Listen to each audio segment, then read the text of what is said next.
আজ হঠাৎ করেই সন্ধ্যাবেলা চা করতে গিয়ে দেখি দুধের হাঁড়িতে দুধ নেই।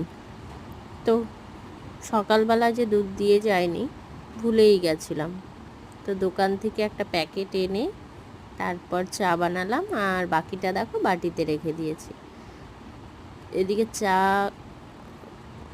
সন্ধ্যাবেলা চা খাওয়াও শেষ আমাদের, আর তারপর এসে দুধ দিয়ে গেছে। এই মানে কি বলবো, সময় মতো যদি না দেয় এই প্রবলেমটায় পড়তে হয়। তো এখন বাজে প্রায় 7:30টার মতো, আর এখন দুধটা জাল দিব, তারপর যাব ছেলেকে পড়াতে। আর সকালে যেহেতু দুধটা দেয়নি, আর এই দেখো এদিকে সন্ধ্যাবেলায় চিনি দিয়ে তেল দিয়ে গোলা রুটি করেছিলাম, তো তার মধ্যে বাটার লাগিয়ে দিয়েছিলাম। তো সন্ধ্যাবেলায় পাপা ওরাও এসেছিলো, তো আমাদের সন্ধ্যাবেলার টিফিন হয়ে গেছে। আর এটা দেখো, এটা এনেছিল তো চা করার জন্য, এটা দিয়েই চা করেছি। আর যেহেতু সকালবেলা দুধ দেয়নি, তাই বড় হাঁড়িটায় তোমার হচ্ছে ধুয়ে দেওয়ার জন্য জল দিয়ে ভিজিয়ে রেখেছি।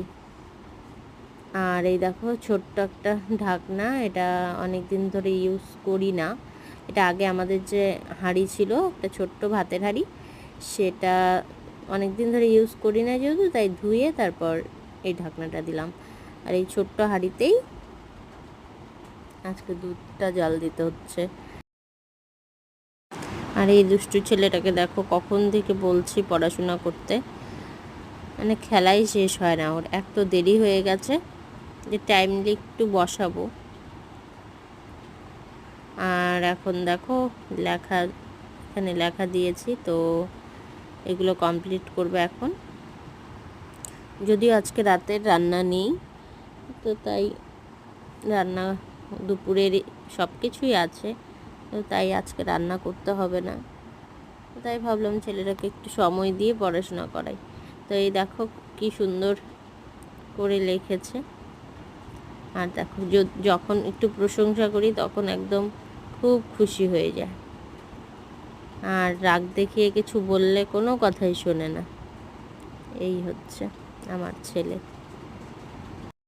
আর বাইরে খুব বৃষ্টি হচ্ছে, তো ওয়েদারটা আজকে ঠান্ডাই বলা চলে।